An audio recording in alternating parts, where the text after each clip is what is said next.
And I focused this whole chapter on the book of Hebrews. I mentioned Hamilton the musical.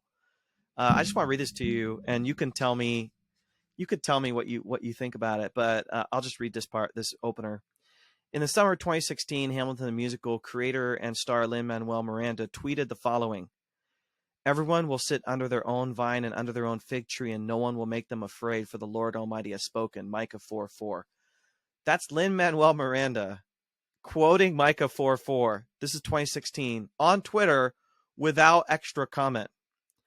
A minute later, he followed this up with another tweet. "I'm not particularly religious, but the notion of a world where everyone feels safe is calling me right now."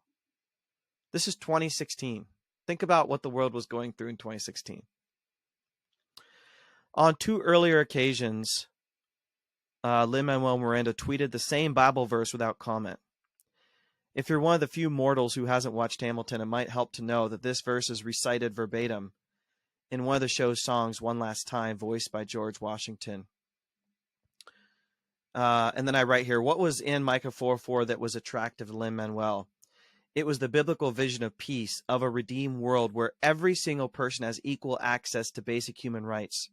Their needs are met, and they're free to sit under their own proverbial vine and fig tree. Sometimes we mistakenly assume that peace is the absence of war, hostility, tension, but there's a broader concept in the Bible that is ultimately what God's sin-frustrated creation is longing for: wholeness and harmony, what I go on call formative peace.